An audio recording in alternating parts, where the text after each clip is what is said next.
All right. Good morning or good afternoon, everyone.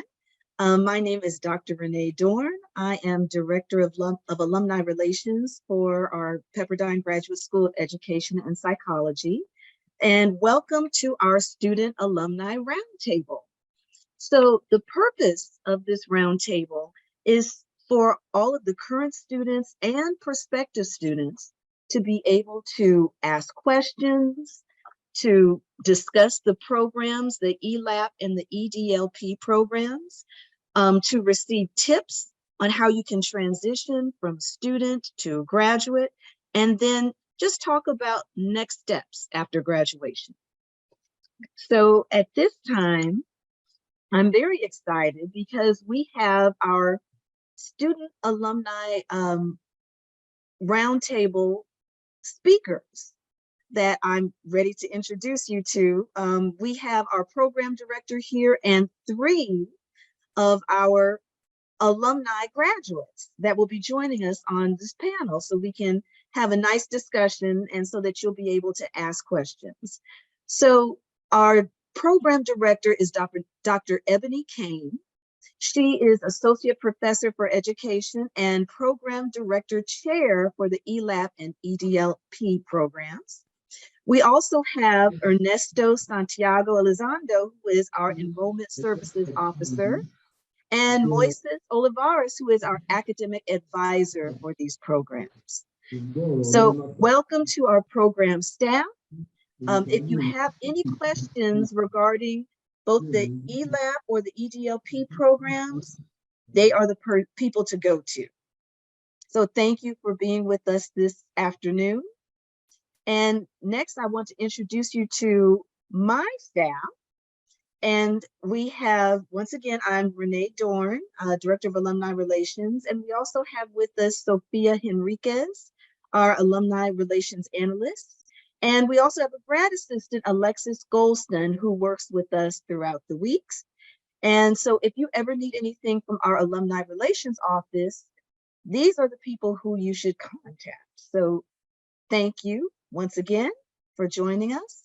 And now I'd like to introduce you to our panel of alumni speakers. So we have with us today Dr. Lisa Fears-Hackett, Dr. Matthew Northrup, and Dr. Shannon Ramsinghani.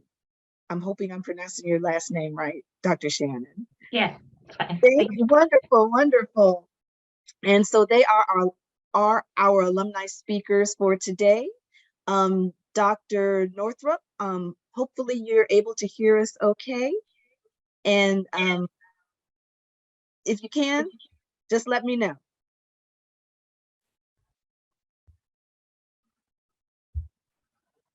Okay, I think we have some sound issues with Dr. Northrup, but we'll work on that. We'll work on that. Okay, but he is with us today. So let me start out with introducing Dr. Kane so that she can tell us a little bit about both the ELAP and the EDLP programs. Dr. Kane. Thank you. Thank you everyone for being here. First, I want to thank Dr. Dorn for bringing us all together and the amazing work that she does across our alumni division. My name is Dr. Ebony Kane. This is my 7th year here at Pepperdine and my first year as a fully tenured professor. And that means a lot to me. And we can talk more about that and the continuum, especially for the familiar faces that I see on this call, which are our ELAP, EDLT students that are in the program. I hope that you, as those who are prospective students, will know we just wrapped up the term and we have a really short break and then we have the summer term. So some of the folks on this call will be coming with me to our national trip in Washington, D.C., which is one of the core elements of the program. And then others are starting to think about putting together their dissertations or in that dissertation process. So Let me just step back and talk a little bit about the program. We are an EDD program. We are creating educational leaders. Sometimes people want to know a little bit about how we transition from calling ourselves ELAP to EDLP. So the program initially was kind of formed around these very modular sections around leadership, administration, and policy. But as the landscape in education is quickly changing around us, and for those of you who are already situated in education, you know it, you feel it, things are different now. And we need to think differently about how we are going to create educational opportunities for this next generation, how we're going to respond and show up for leaders, and what it means to democratize education, if at all. So that's the kind of endeavor that we are engaged in here in this program. And I want all of us, each of us, to be deeply committed to as we think about kind of the next steps in our trajectory. So one of the things that makes our program different is thinking about ourselves as practitioner scholars. So for those of you already in the program, I want you to think about how you're situating your research in a way that you're not just a practitioner and you're not just a scholar, but you're right in the middle. So Paulo Freire talks about praxis, right? Practice and action. How are you going to put your research so that it's not sitting somewhere in a library or an ivory tower, but that it is positioned in a way that is going to shape and improve education? That's where we are right now in terms of thinking about, we can see very clearly all the problems in education. And all you have to do is just ask anybody, hey, what do you think we need to change about education? And they'll give you a whole litany of things that aren't going right. But we can't stop there. We need to think about how we are going to create work, create research, create policies, create practice that are intersected in such a way or connected in such a way that we can do that work. We can engage ourselves, our research, and we can inspire and motivate other people to do the same. So that is what I am really proud to chair as I steward this department, and as I see the folks that I know on this call, and I see the people that I hope to know and prospective students, and I am eager to know more about what you want to do individually and what you are currently doing, and also really excited to hear let you hear from our alumni who will talk about how they do that and how they show up in that work in their daily lives. I want to pass it over to two really important people in the work that we do. One of them is Ernesto, who is our admissions person, but also I've had the unique pleasure of working with him as a student, so I can attest to his hardworking commitment and passion for this program as well as Moises, who is an academic advisor, that's just not a job for him. He's committed to making sure that he supports students. So you're going to be in a process and in a relationship with folks who want to see you succeed and thrive, but this is a doctoral program. And when I say this is a doctoral program, I mean it is self-directed work. At the end of the day, we're going to provide you with a structure, but we're also going to say, what do you need to be successful in this structure?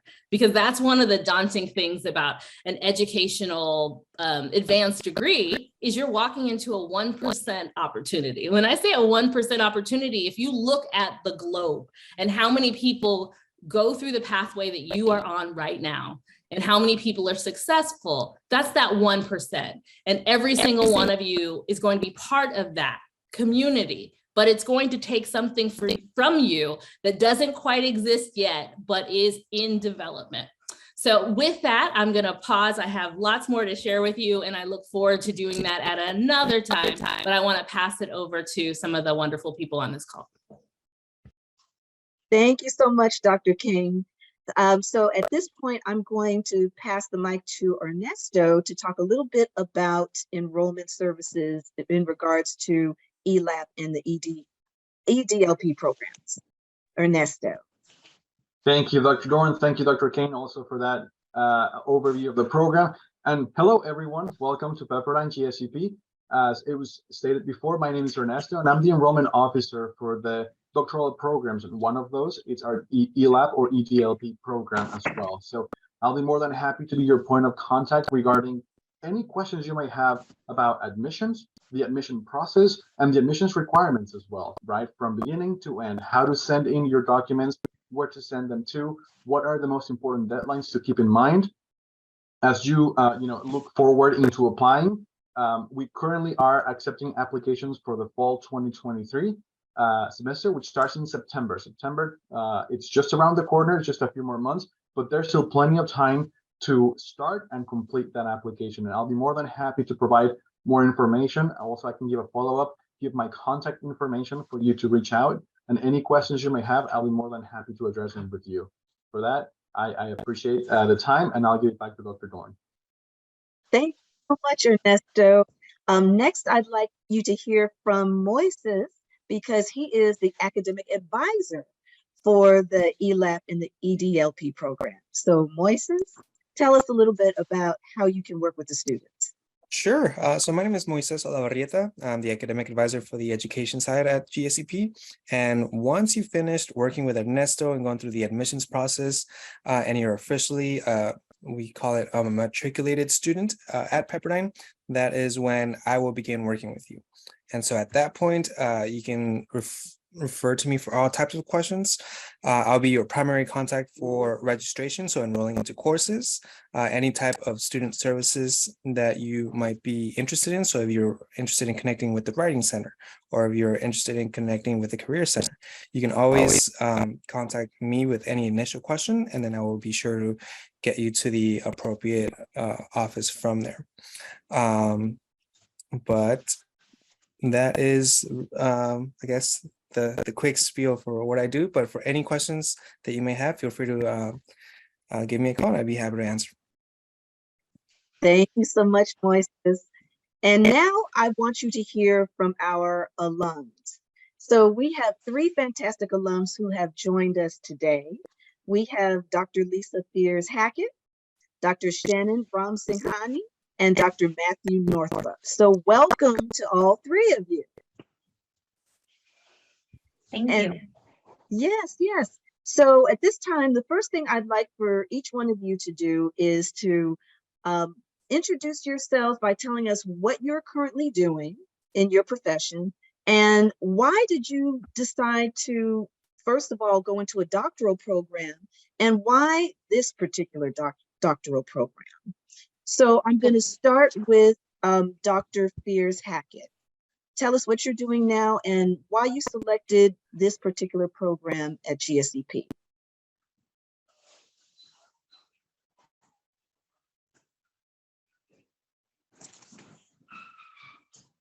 Uh-oh.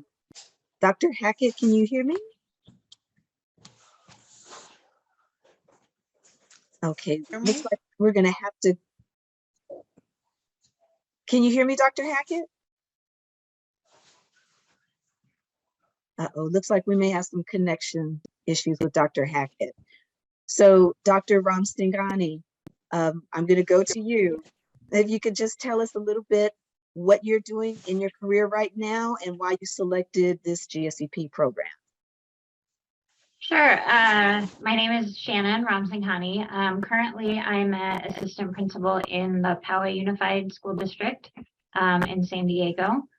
And my path hasn't been exactly linear. And the reason I picked GSEP is because I did my teaching credential, my master's in administration from Pepperdine. Okay. And just the connection with the teachers is what brought me back to do my doctorate with Pepperdine. I just knew the amount of support and just the training I got, not only about academia and like about education, but really about myself. And that's something that I will never forget and never, it will be a part of me throughout my life, is just how that program brought me to a place where I was more self-aware about how I was as a leader, as a person, and what I really wanted to bring to the world of leadership. And what, you know, that connection you have to other people and kids and students. So that's what really brought me back. And that's something that I learned throughout the program, my doctorate program. But yeah, so I can talk to you a little bit about my experience, not being linear, but I'll let the others speak as well. All right, wonderful. Thank you so much. I'm going to, Dr. Matt, tell us a little bit about what you're doing right now. And why did you select, first of all, a doctorate, to earn a doctorate, and why this particular doctorate program? Well, thank you so much for inviting me in here. I'm actually at Oaks Christian School.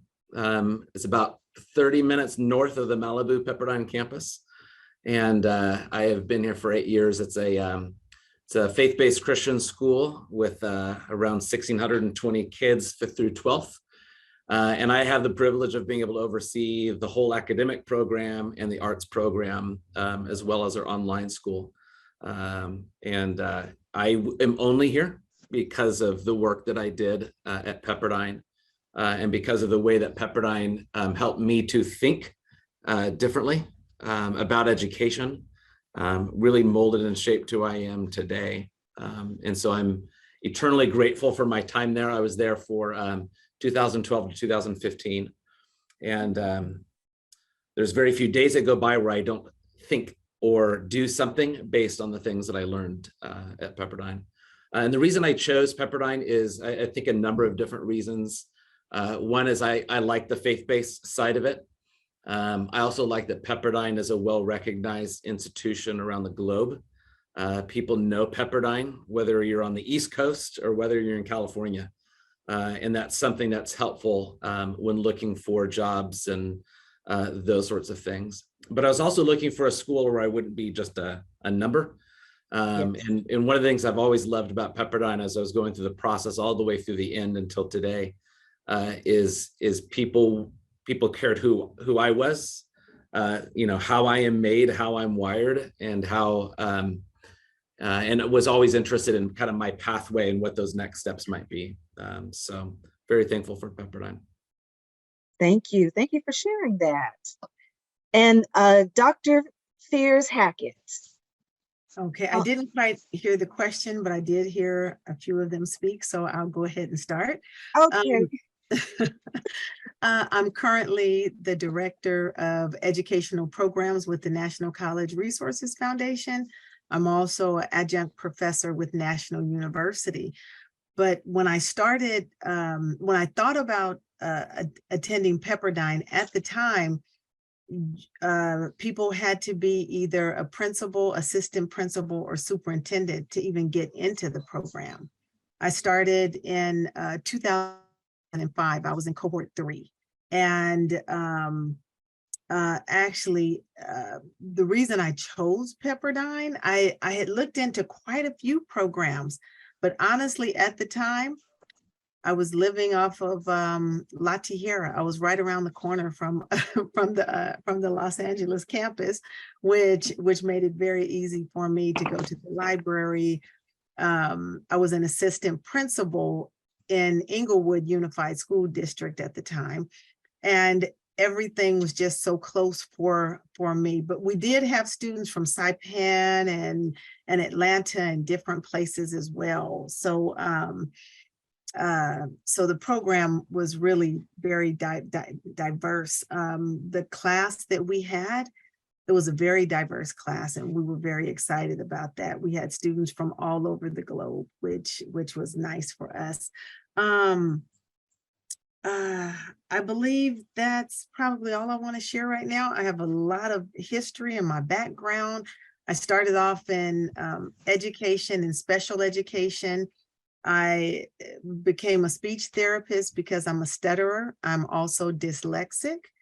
And one of the things about coming into the program, and I'll just be honest with you guys, when I was younger, I was very afraid to even tell people I was dyslexic. I don't stutter like I used to, but I didn't want them to know because I didn't know if I would get into the program. So that was one of the things too. And I never shared with Pepperdine that I had dyslexia until I was actually in the program. And one of the other students had a traumatic brain injury that was in my class. And we end up traveling the world talking about the the disabilities that we had. So it was wonderful. One of our professors at the time, Dr. Linda John Worth, she actually traveled with us to Paris and Hawaii, and we just spoke all over talking about our disabilities. So thank you.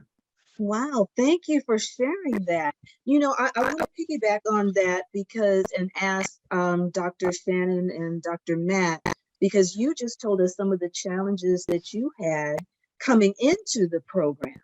So I'd like to ask Dr. Shannon and Dr. Matt, what were some of the challenges you had when you were in the program, and how did you overcome those challenges in order to be able to graduate and be successful? Well, I can start. Like I said, my experience with the doctorate program wasn't exactly linear. So I actually started my academic work in 2007.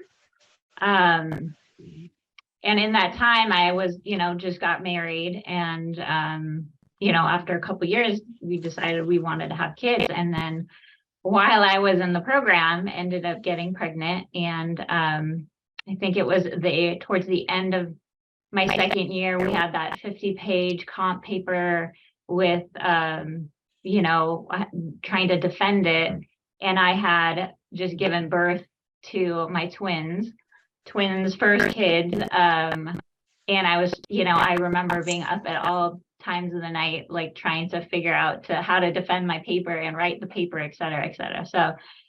So that being said, I finished my 2 years of academic work and had, 3-month-old twins. And I said, I can't do this anymore. I can't put in the time and energy needed to do my dissertation. I tried for, 6 months up to a year, and I said, it's not going to happen. So I'm just going to be pouring money down the toilet because I can't do both. So I stopped, and I stopped for a while, and I was home with my kids for a little bit, and then went back to work finally. And I was an AP in a high school in San Diego.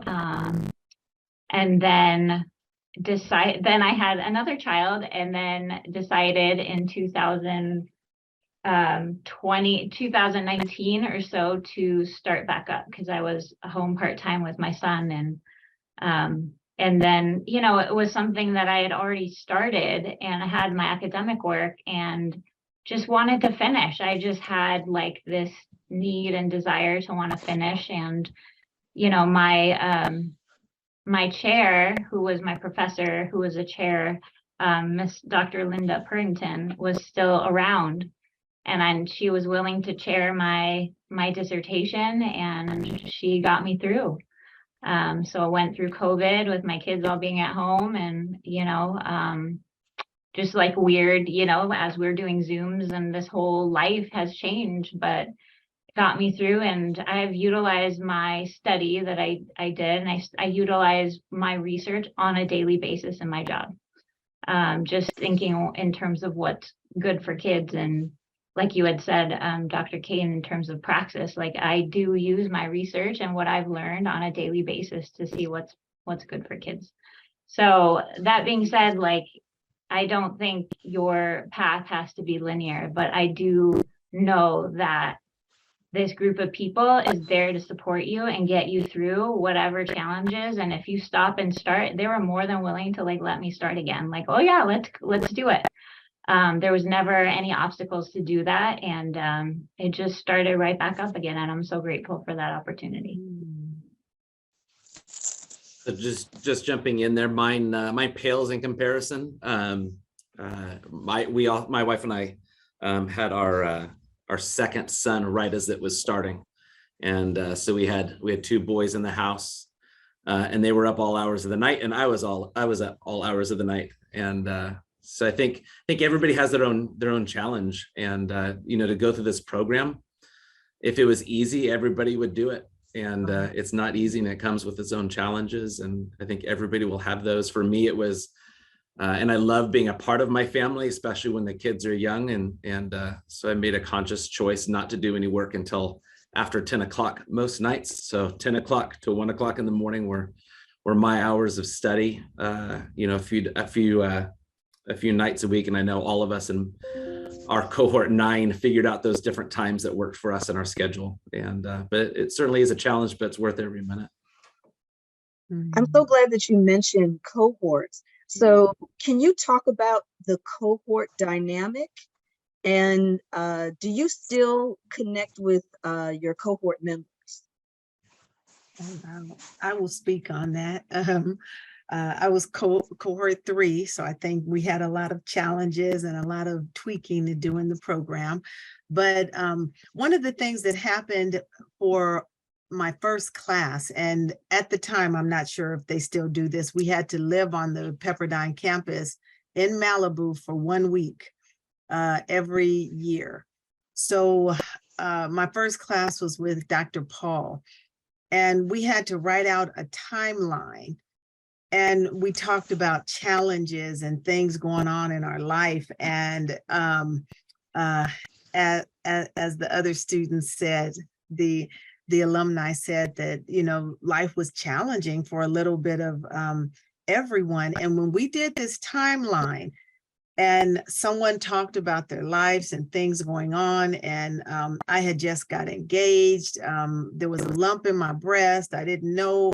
And everyone just really shared about life, because we were all either principals, assistant principals, or superintendents at the time.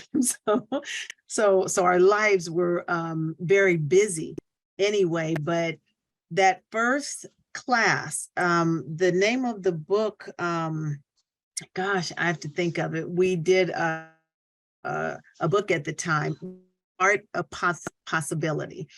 And we had to read that book before we got to class, and we had to do this timeline and talk. And when we all sat there and talked, and we didn't break down or anything, sometimes we did, but it was a bonding that was so close. I can only connect it to my HBCU experience at Alabama A&M. Our class was so connected, still connected. I actually work with Dr. Paula Rodas the other year, but we still connect. We have that connection, and it was just absolutely amazing to experience being, for me, older in life. So I was very excited about that connection. And Shannon mentioned Dr. Purrington. Oh my gosh, Dr. Purrington was just a jewel. She really helped me navigate through the program. Some of the students walked in and they knew the program. They knew what to expect out of a doctoral program. I had no clue what I was getting myself into. And she was so wonderful and really helping me through the program. And I'm sure some of the other students that it didn't go, you know, just smoothly, because it is a doctoral program. It's a lot of work involved into it. And but just the support that we had. Dr. Parks was there. It was so many people that really rallied around to help us at the time. So the support from Pepperdine was just absolutely amazing. Wow, thank you for that, because I'm sure a lot of people don't understand or don't know what that cohort dynamic is. So that's a good overview of what you experienced with your cohort. Dr. Matt, what about you and your cohort? Yeah. So we had 13 of us, beginning to the end. I think all of us made it through the entire program, and probably only because of the cohort that all 13 people made it, because you're all in it together. You're all experiencing the challenges. You go through life. I think one of our cohort members had a baby. I think one got a divorce. I mean, we were living life right through those 3 years, and you're there for the ups and you're there for the downs. And but there was a bonding that takes place that is very family-like. And we were always, the professors were always very intentional at coming together at the beginning of our time, especially face-to-face, and then having a reflection time at the end of that. And, you know, through that time, you stay really close. I'm still in contact with my cohort members, as well as some of my professors as well. So it becomes a little bit like a like a family, like a healthy family.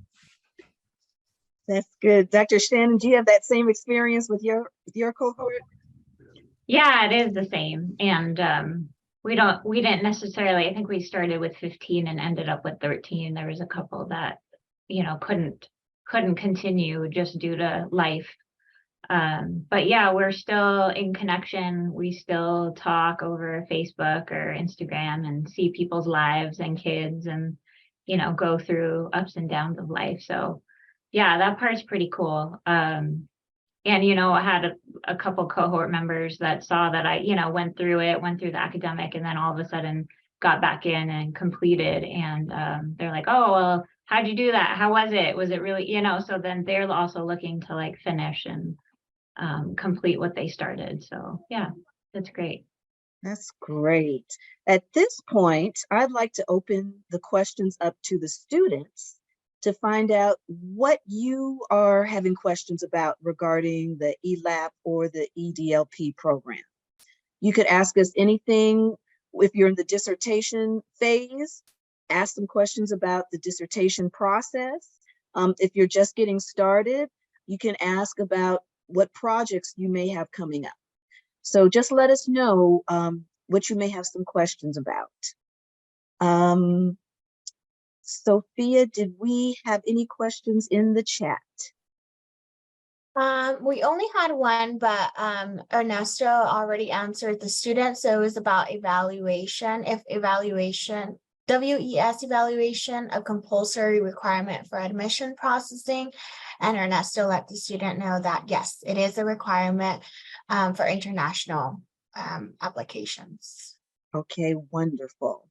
I do want to ask a question about the dissertation process.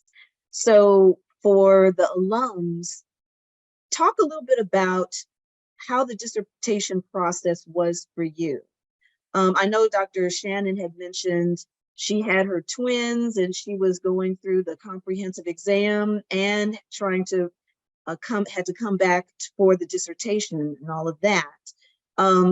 Dr. Matt, tell us a little bit about your experience through the dissertation process. Yeah, I think that is a journey in and of itself. One thing to make it to the academic, and it's another thing to make it to the dissertation. I think one of the things, especially for our cohort, and I'm sure we were not unique, is that we were biting at the bit. I think day one of the coursework, like, tell us about the dissertation, tell us what we need to know. And I remember we were always frustrated because they kept saying, you'll know when you need to know, and trust the process. And coming on the other end of it, I would say, trust the process. I think there's a lot you need to know as you're going through the coursework, and Pepperdine did a great job of walking us through, when you need to be thinking about the framework and coming up with ideas and all of that. And so I would just recommend letting it take its course. But it was challenging. I think everybody has their own challenges as they're walking through that stage. I think for mine was pretty linear when I got to that point. Finding a chair was fantastic. I think she's still there. Dr. Kay Davis was my chair, and she's just brilliant. I think she's overseen 300 or something of these different dissertations, and so I think again it just goes to the quality, right, of the these are people who are invested in the students and invested in learning and invested in academia, and they understand there's so many nuances when it comes to dissertation work. Yeah. It really is incredible, but they do just a fantastic job guiding you through every step of that journey. Yes, I agree. It's very nuanced when it comes to the dissertation process. Absolutely. Dr. Kane, I want to go to you. If you could talk a little bit about what that process is, so the students will have an idea of what to expect.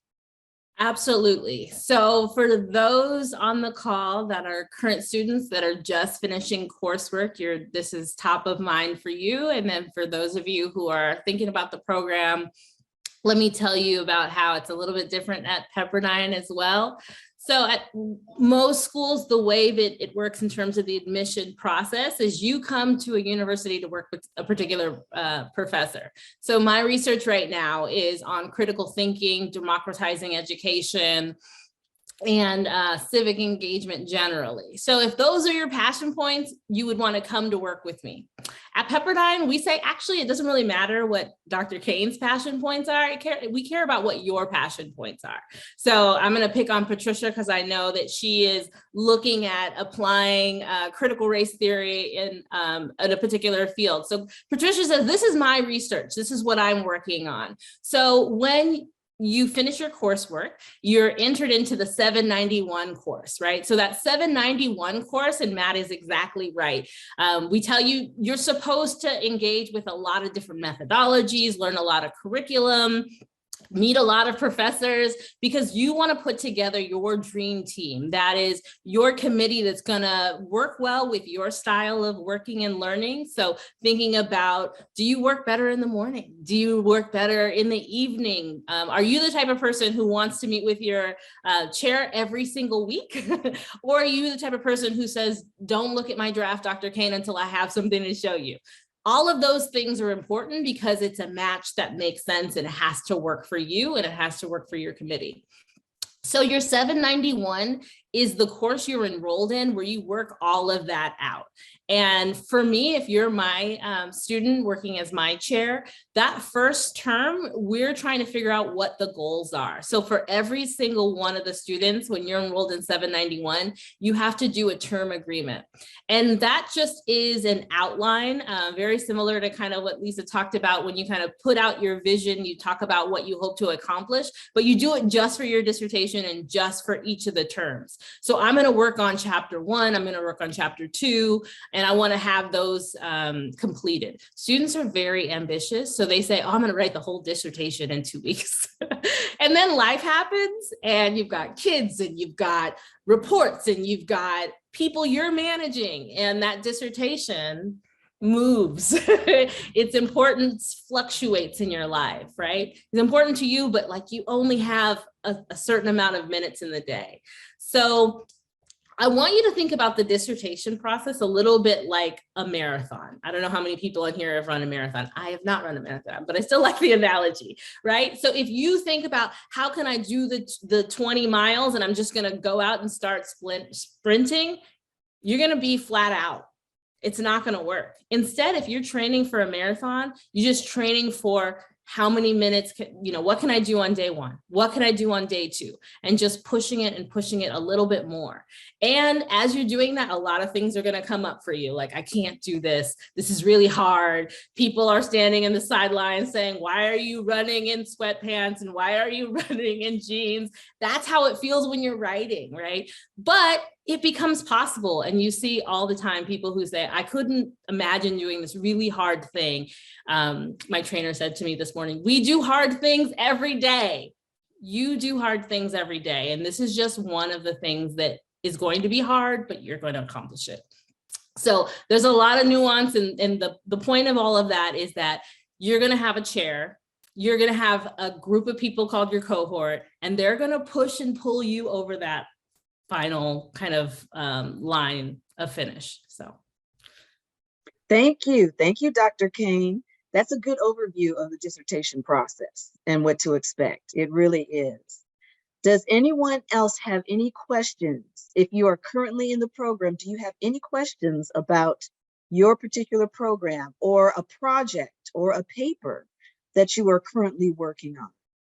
Or do you have any questions about, once you complete this program, what to expect? Or even looking for employment once you finish? Any questions about that? I will ask the question. Oh, yes, Maria. Hello, everyone, and thank you so much, Doctor. My question will be in regards to employment, which is the last thing you were talking about. What type of support do we have when we're all finished with the program? Actually, you have access right now to our GSEP Career Services Center.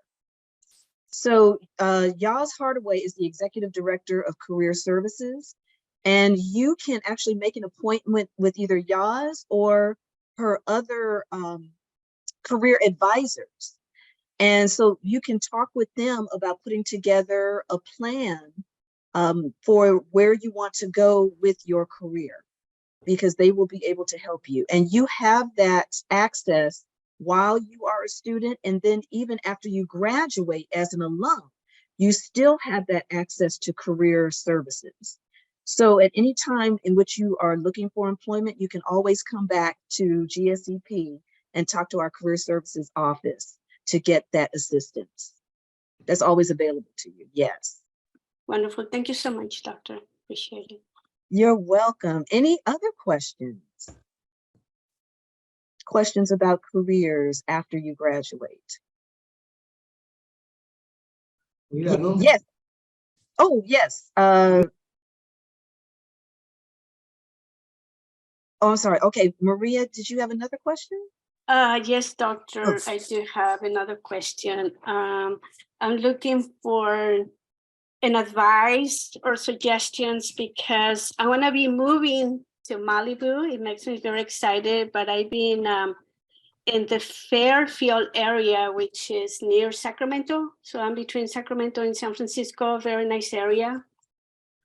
But I've been here for 21 years. So it's very small community. And so I am excited about the whole process in Pepperdine University. But in regards to the transition, I mean, did any of you had to go through the same process, and what type of suggestions do you have for me so I can survive? Thank you. So that's a good question. Once you graduate, what is that transition like, going from student to being in the workplace? So Dr. Hackett or Dr. Ramsinghani or Dr. Northrup, any suggestions? Any suggestions? I think I'll let them speak because I was already working at the time when I started the program. So it just continued on. I went from assistant principal, then I worked in the district office out in Ontario area. And so I've done other things, but I was always employed even while I was at Pepperdine. In the program. Okay. All right. That's good to know. That's good to know. And so Dr. Ramsinghani, what about you? Making that transition? That's an interesting question. I actually just transitioned back into work this year. Previously, I was an AP at a high school, and now I'm at a middle school, but I did have a 4-year period where I was home with my son, and then before with my girls. And I think you just have to rely on your experience and education. That being like my years at Pepperdine, like prepared me to kind of just be flexible and be in environments that, you know, sometimes are uncomfortable, but, you know, you get to a place where you're confident about yourself and what you bring to the table. And that I feel like you can jump in at any time, at any point, and be a value and an asset in an organization, whatever it may be. So I just think, you know, knowing the background of what Pepperdine prepares you to do is to be able to pivot, you know, when you need to. And I think that's education nowadays anyway. That's how life is. And so I think, you know, every transition is difficult, but one of the things I learned through the dissertation process was like, it was probably the hardest thing I've ever done mentally. But that uncomfortableness brings about change, right? In anything. And that I learned so much about myself through that whole journey, and what I'm capable of doing. And you know, we can do hard things. Like Dr. Kane said, we can do hard things. And that's really like what my mantra was the whole time I was going through it. I can do hard things. I can do hard things. And coming out of it, you're like, it was probably the hardest thing I've ever done, but I got through it, and look at what I can do. So that being said, like, you have this strength, this inner strength that you can be flexible and pivot when you need to. I would echo just everything my colleagues have said. The one addition I would make, as well as you're transitioning to different jobs and places, is just, again, the network that's available to you at Pepperdine is fantastic. And just to be able to lean into that.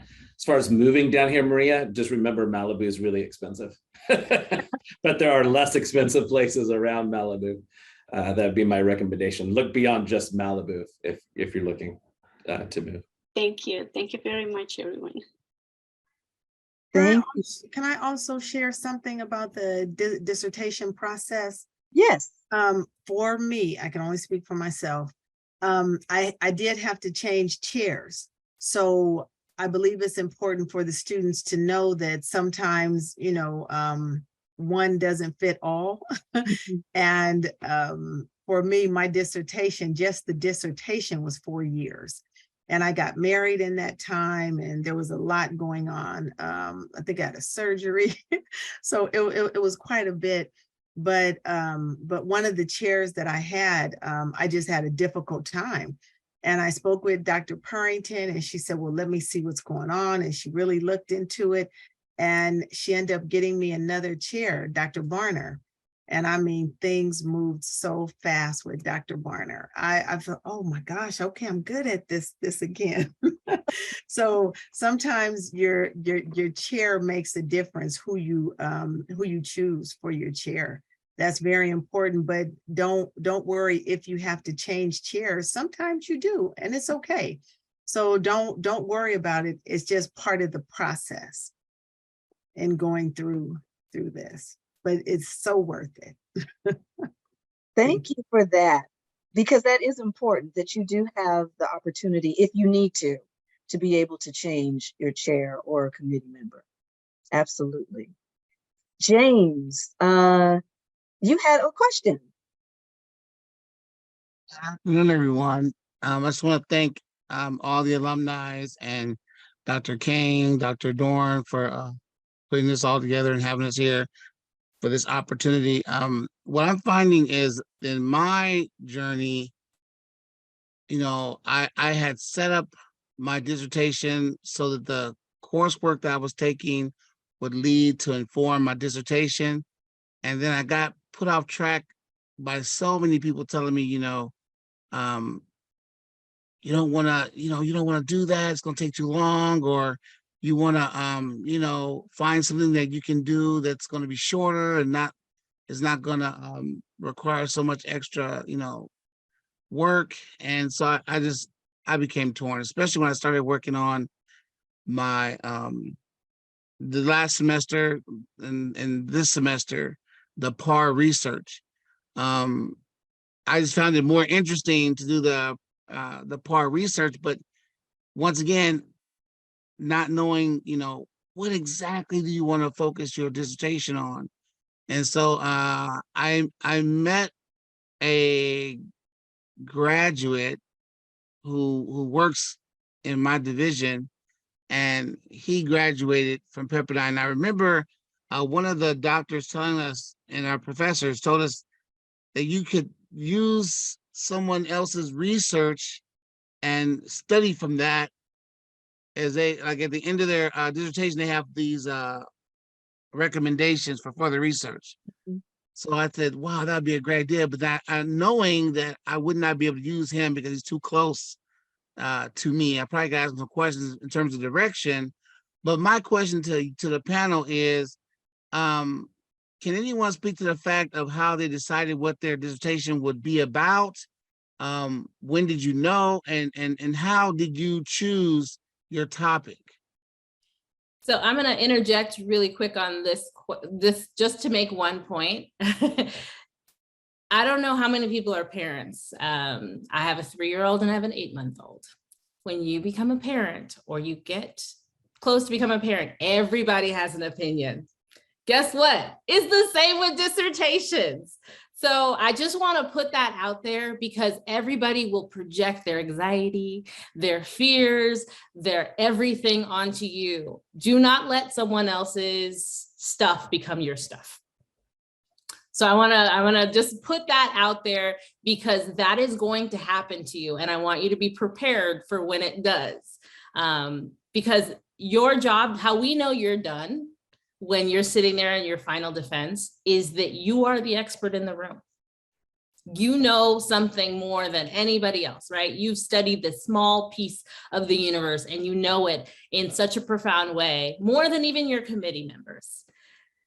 And you have to get to that process. You don't get to that process on day one. You don't even get to that process on the final year of your dissertation. It takes time, it takes effort, and it takes some internal work too. So I just want to prepare you for that happening.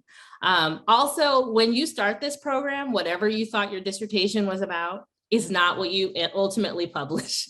The title might be the same, the spirit might be the same, but you are a different person and your dissertation will reflect that. So I just want to share those two pieces of information just for a kind of sanity check. Is this happening to anybody else? Yes, it is. And people will have their opinions and they're all well-meaning, but it doesn't mean that it's for you or that it is gospel. So I want to open it up to the others on the committee, on the panel. I thought that was really well said. James, to answer your question, there were so many times along my journey, it was like, oh, that's what I'm going to study. And then that was not what I studied. So it's just it's a bob and weave as you try to find that. And yeah, it's definitely, it's a process, but I think that you have to go through that process. And that process is filled with its, moments of anxiety, and that's a normal thing. Yeah. Yeah, and I would say this to you, James, that you do have to stay focused because as Dr. Kane said, everybody has their opinion, but you know what you want to focus on. So stay focused on that. And one of the things toward the end of my dissertation, I wanted to keep adding more to it and adding more. And they're like, no, we just want you. We used to call it famous by Friday. I don't know if you guys still use that term at Pepperdine.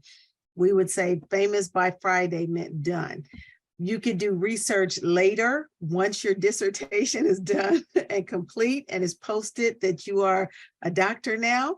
You could go and do all the research that you want. So you want to keep it narrowed down to whatever your topic is, but don't let somebody else sway you because that might not be what you like.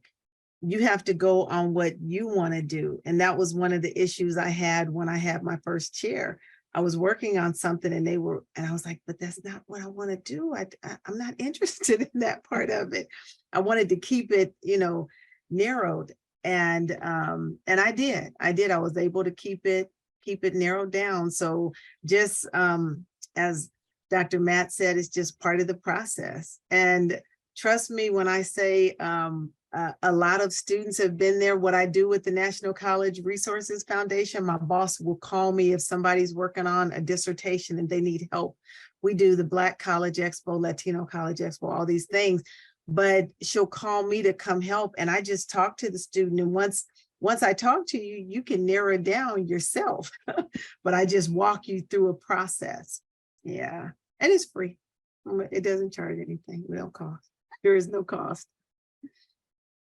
Thank you. The only thing I would add is, that's what your chair is there for too, right? Like they're there to bounce ideas off of you and like, would this be a good study and how do you get it down to the point where it's an actual research topic and it's not like I picked school culture for my first go around and I'm like, that's so broad and, and you're also not trying to solve the world's problems, like you just can't. So that like we want lofty things out of this experience, but you do have to narrow it down, like Dr. Hackett said. So that's what your chair is there for.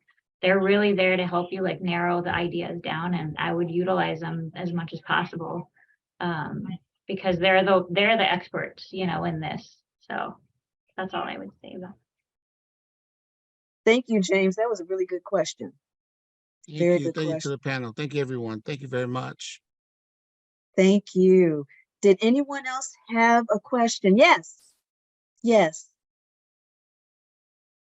Uh-oh, let's take you off of mute.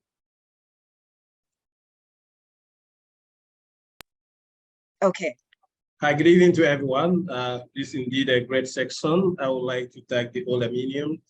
The question I have is, first, my undergraduate and also the master's program I did, they are all related to business, not anything related to education. However, I've been working in an educational consultancy firm for quite some years, like 5 years plus. And also my family also, my dad owns a high school, and then, I mean, he had been persuaded me to come and then take over the managerial role of the school. So, I mean, now I have a great interest because I know that he's aging and I have the fourth son, I have to take over this. So this actually triggered my interest to look for educational leadership program. I already have a master's degree. So before I was thinking probably maybe should I go in for a PhD, but I mean, without any background of education, from undergraduate to master's, I'm also thinking probably this might be very difficult for me. So I just want an advice. I have already, in my own opinion, I think going in for master's might at least be a bit better. But of course, with great people here, I just want an advice on how you think I should proceed, or what should I proceed with. Thank you so much, and I look forward to your great opinion analysis. Well, you know what? I think I'm going to take this question because before I came into Pepperdine's doctoral program, I had my MBA. So I had my business background as well. And I have my Juris Doctor. So I had a legal background also. When I started the doctoral program here at Pepperdine, I didn't know about writing academically as far as for the academic side of doctoral programs. I knew about it for law and maybe business, but not necessarily on the academic side.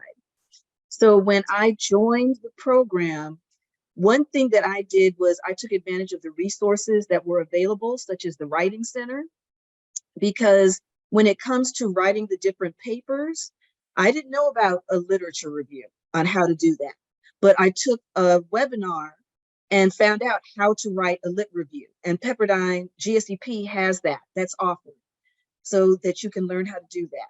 When it came time for the dissertations, I didn't know how to write maybe the chapter 3 of the dissertation, but they had a workshop for that.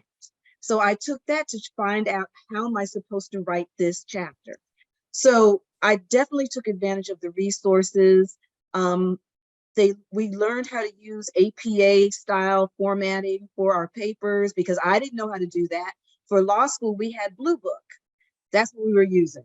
And so for Pepperdine GSEP for the doctoral program, we had APA style format. So I learned how to do that. Because you have that business background, use the business background and then be a part of this program because you will learn how to do the academic side. You'll be able to do that. You won't have a problem with that. Because you have that business background, you have that mindset, it'll be able to transfer over into the education side. I think you'll be okay with that. So let me cut there. So in other words, you are proposing that I can directly go for a PhD program, a doctorate program in education. You mean with having a master's? Okay, yeah, I think that would be great. Yes. Yes, Thank you because so much. I want to make sure Dr. Kane and Ernesto, when it comes to someone that has their master's in business, they should be able to still be able to enroll or apply for the doctoral program. That is correct. If I may add, yeah, that is 100%. So the actual admission process doesn't necessarily require a certain background of either in academic experience or in professional experience. And that is intentional because we want to make sure that the vast majority of the students, have a completely, if not equal, but perhaps a different type of background And it is that background, that richness in the experience, the diversity really of the expertise of each one of our students that makes the cohort experience even more enriching. So to that end, we do have, applications and applicants and students from different backgrounds, not just within education, but also, as you said, maybe in business, maybe in psychology, some in law as well. So all of that makes up for the actual composition of the cohort. Thank you so much, Doctor, for that wonderful insight. Thank you. Constance. Wow, thank you very much for this session. I think I'm really delighted to be on this panel today. And it makes me so excited, and also makes me feel that what is impossible is actually possible. So I think for me, that is the learnings that I have taken from this session, because earlier on I was thinking, how am I going to address the issue of dissertation? How am I going to address the issue of, getting into a new environment? And how am I going to address the issue of cohortism and how all these have been answered, and that makes me really excited. And my question is on the application process, and specifically it's going towards the issue of ELAPs. I have been able to get successful with with the evaluation, and I'm certain probably it's on the way, it's about to reach the admission team.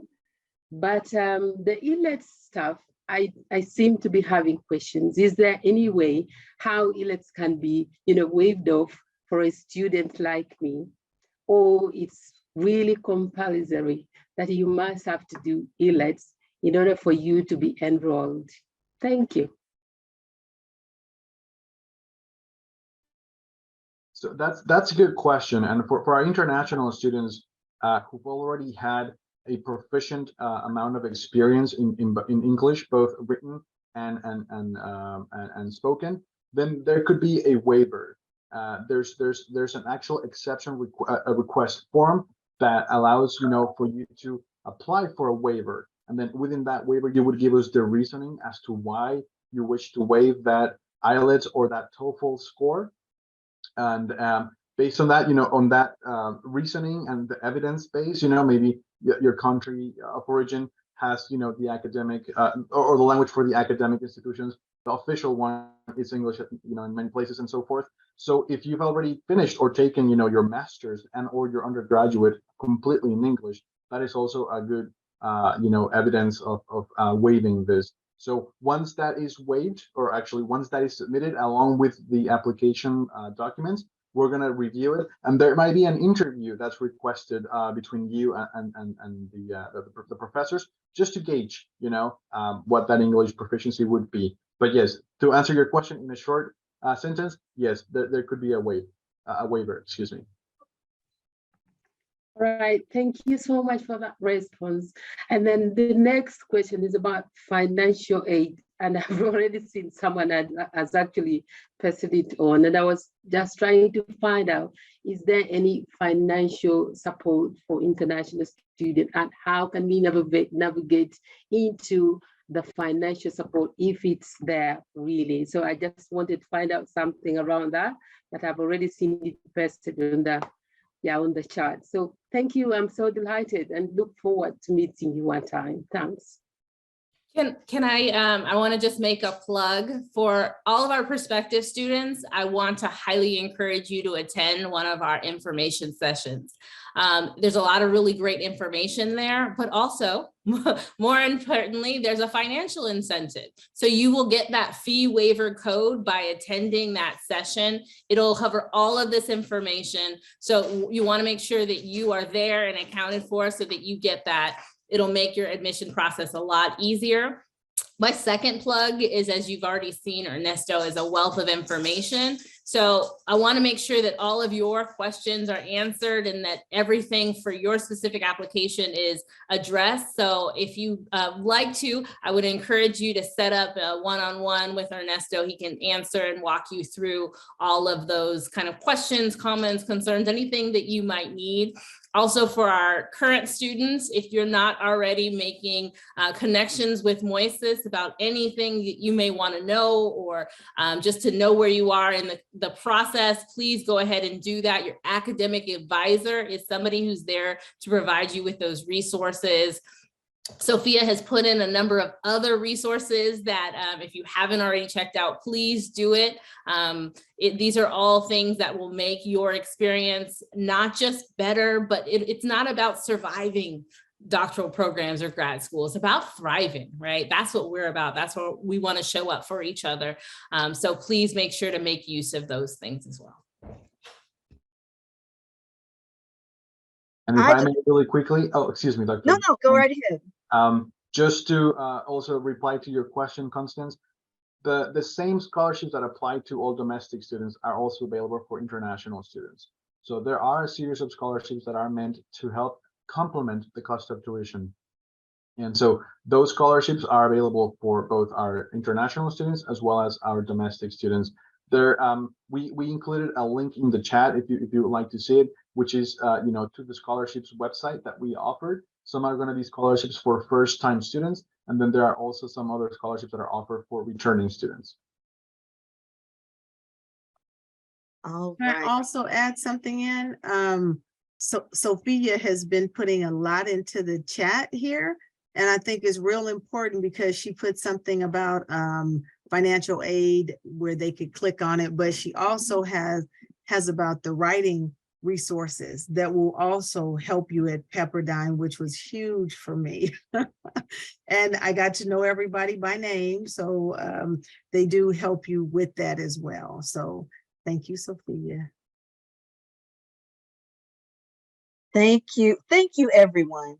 We've gone a little bit over time, and I want to be respectful to everyone, but I just have to say, this has been a wonderful student alumni roundtable. The questions have been fantastic.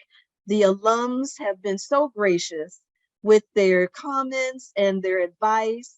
And Dr. Kane and Ernesto and Moises have been so giving of their time and the information that they have to give about the ELAP program and EDLP programs. So I just have to say thank you to everyone for joining us today for the Student Alumni Roundtable.